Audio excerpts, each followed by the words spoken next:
Welcome to Revenge with Lyra. After 16 years of sacrifice, my daughter called her stepmom her real mom. Then she looked at me with ice in her eyes and said, "You're just a temporary mother." My name is Elena Ward. I'm 34 years old. And if you think you know how this ends, stay tuned. What happens when every sleepless night, every scraped knee kissed, every bill paid with nothing left in my wallet, all of it, is erased with a single cruel sentence. The courtroom lights were harsh, bouncing off polished oak, but nothing cut harder than her words. I could still see the flashbacks playing in my head as she spoke.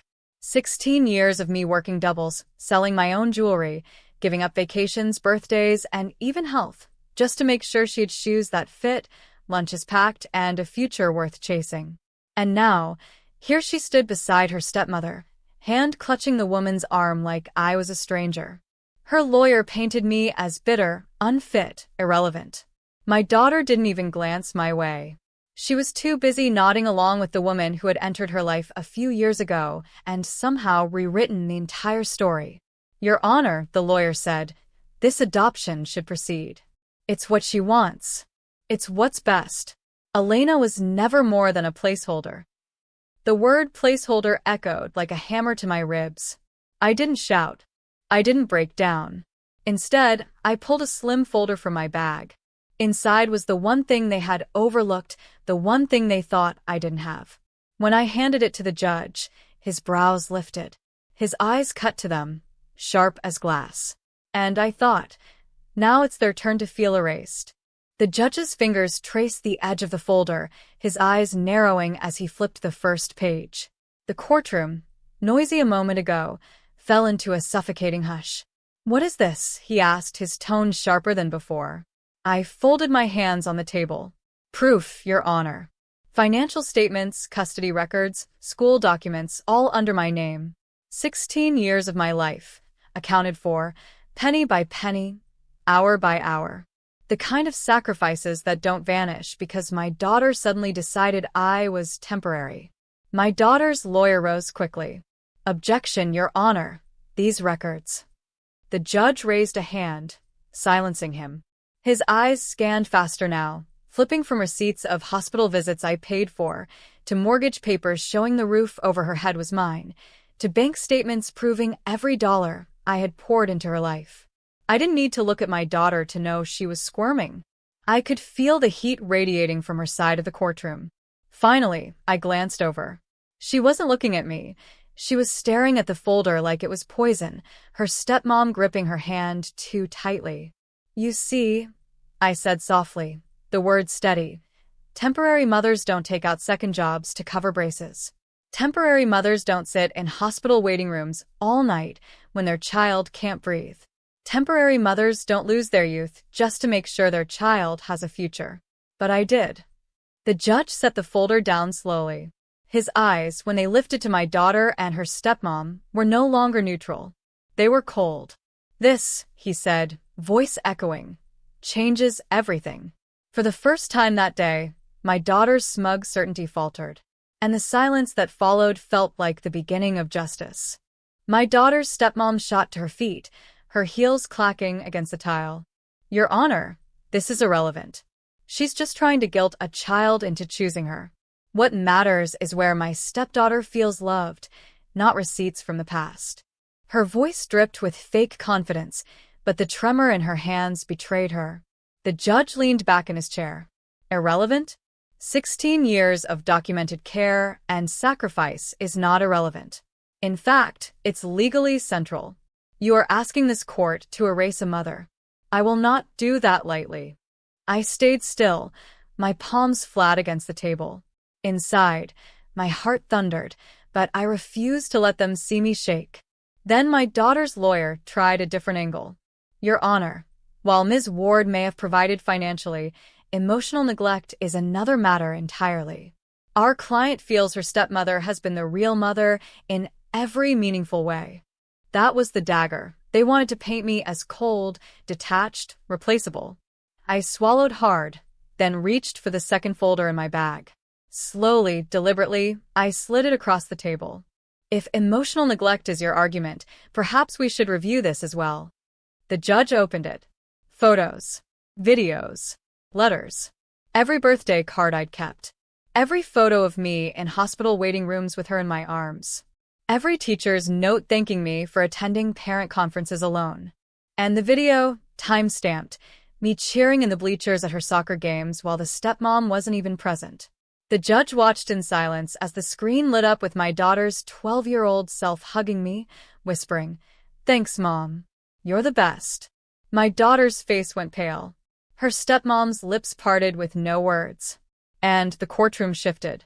The video ended, the sound of my daughter's younger voice echoing through the silent courtroom. "Thanks, Mom. You're the best." She shifted in her chair, cheeks flushed, refusing to meet my eyes. Her stepmom squeezed her hand tightly, whispering something I couldn't hear. The judge adjusted his glasses, gaze firm. "So this is the same woman you now call temporary? The one you're trying to erase from your life and records?" My daughter's lawyer stammered, "Children's feelings change over time, Your Honor."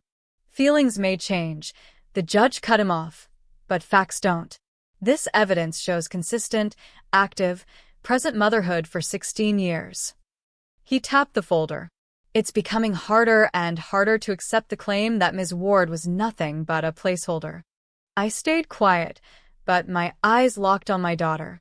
I wasn't angry in that moment. I was hurt. Deeply. The kind of hurt that years of exhaustion and sacrifice only make sharper. "You once told me," I whispered, my voice carrying despite the silence, "that I was your safe place. That no matter what happened, I was home. Do you remember that, sweetheart?" Her lips trembled. She shook her head, staring at the desk as if the wood grain could swallow her whole. The judge leaned forward. "If there's more proof, Ms. Ward, I'd like to see it." I nodded. "There is." I pulled out the final piece, the legal documents showing the trust fund. A $2 million account I had fought for, saved into, protected for her future. And the clause at the bottom, "Adoption by another party nullifies access." The judge read it aloud. Gasps rippled through the room. My daughter's eyes finally met mine, shocked, wide, and terrified. And for the first time, it wasn't me on trial anymore. The judge read the final line twice, his brow furrowing deeper with every word. "Adoption by another party nullifies access." The courtroom erupted in whispers. My daughter's lawyer tried to object, but the judge silenced him with a single raised hand. "This is binding?" "Yes, Your Honor," I said, my voice steady. 16 years ago, I opened that trust. Every extra dollar I made, every sleepless night, every sacrifice I put away for her future, it went into that account. $2 million, protected under one condition. If she chose to be adopted by anyone else, she would lose it. Gasps echoed through the gallery. My daughter's stepmom's face drained of color. She grabbed my daughter's hand tighter, whispering urgently, but the girl's wide eyes stayed locked on the papers. The judge tapped the document. So, if this adoption proceeded, she would legally forfeit $2 million? Yes, I confirmed quietly. She wouldn't just erase me. She'd erase her future. My daughter's lips parted, trembling. You tricked me." I swallowed, meeting her gaze. "No. I protected you. Because I knew there might come a day when someone convinced you I wasn't enough. And now you see what that day costs." Her lawyer scrambled, flipping through papers muttering, "There must be a loophole." But the judge had already closed the folder. His verdict was written across his face. "This court cannot and will not approve an adoption that results in this kind of financial self-destruction." Case dismissed. The gavel struck, sharp and final. My daughter looked shattered, her stepmom furious, whispering venom in her ear. But all I felt was an ache, a mix of grief and relief, as the courtroom emptied. For 16 years, I had carried everything. And now, finally, the weight shifted back to them. The courtroom emptied slowly, but I stayed seated, watching from the corner of my eye. My daughter refused to look at me. She clung to her stepmom's arm, but her face was pale, her lips trembling. $2 million, she whispered harshly. "You told me this was the right thing. You told me she had nothing left for me. Her stepmom stiffened. Money isn't everything. I'm your real mom now. We don't need her. But my daughter's voice rose, sharp enough to cut through the quiet hall. Real mom? A real mom doesn't erase someone's life. A real mom doesn't push me into losing my future. You lied. The word stung me, because for years, I'd prayed to hear her defend me. Yet hearing it now, aimed at the woman she had chosen over me, twisted something deep inside. Her stepmom's mask cracked. Don't raise your voice. You embarrassed us in front of everyone. Do you know how hard I worked for this? For what? My daughter shot back. For me to lose everything?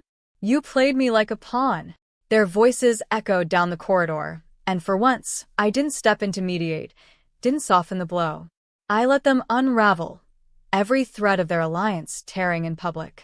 My lawyer touched my arm gently. You don't need to stay. You've already won. But this wasn't about winning. It was about truth. I stood slowly, gathering the folders, and finally let my daughter's gaze find mine. For the first time that day, her eyes weren't cold. They were uncertain. She opened her mouth, but no words came. Just silence. And sometimes, silence says everything. The week after the courtroom battle, our home felt like a war zone. Calls from relatives, neighbors whispering, friends picking sides. It was exhausting. My daughter stayed mostly silent, but her eyes darted to me now and then, filled with questions she didn't dare ask aloud. Her stepmom tried to assert control, but the cracks were widening. She barked orders, threw passive-aggressive comments my way, but my daughter no longer flinched.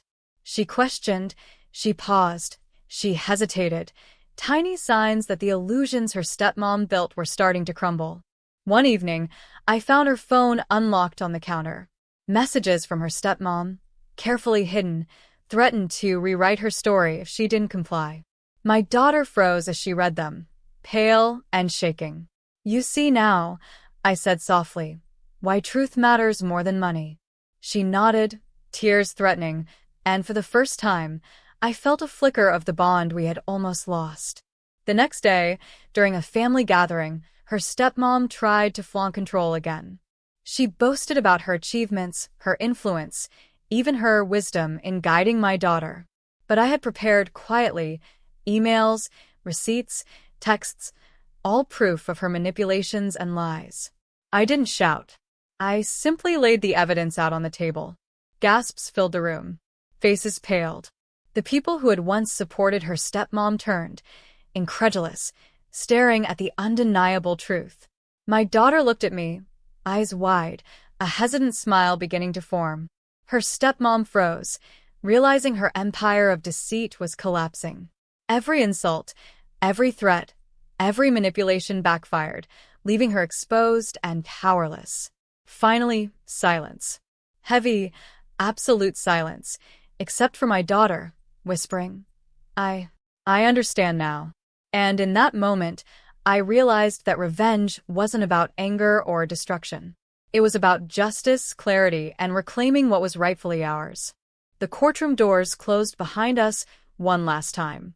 My daughter sat beside me, quieter than ever, her stepmom nowhere in sight, stripped of influence, stripped of the $2 million she had tried to claim. I watched my daughter carefully. Her eyes were a mix of confusion, relief, and something deeper, recognition. She finally saw that loyalty, love, and truth couldn't be bought, manipulated, or rewritten. Weeks later, I received an email from her stepmom, cold, short, and bitter. No apologies, no explanations. Just the acknowledgement that everything she tried to take was gone. Every subtle insult, every hidden agenda, every lie exposed, gone. I didn't reply. I didn't have to. The law had spoken, justice had been served, and my daughter finally understood her real foundation, me. We began rebuilding quietly. Not with extravagant gestures or public displays, but with simple dinners, late-night talks, laughter that returned slowly, hesitantly, but genuinely. I watched her grow into herself, shedding layers of fear, doubt, and manipulation. Her stepmom's shadow faded into the background, powerless and irrelevant. I knew she would never recover the control she craved, and that knowledge alone was enough. One evening, as we sat together watching old family photos, my daughter leaned against me and whispered, "Thank you for not giving up, even when I didn't understand." I smiled, feeling every sacrifice of 16 years, every sleepless night, every moment of quiet endurance finally pay off. It wasn't vengeance in the fiery sense. It was patience, resilience, and the quiet power of truth. Justice wasn't loud. It wasn't cruel. It was precise, inevitable, and deeply satisfying. And as I held my daughter close, watching her finally feel safe and whole, I knew this chapter was complete.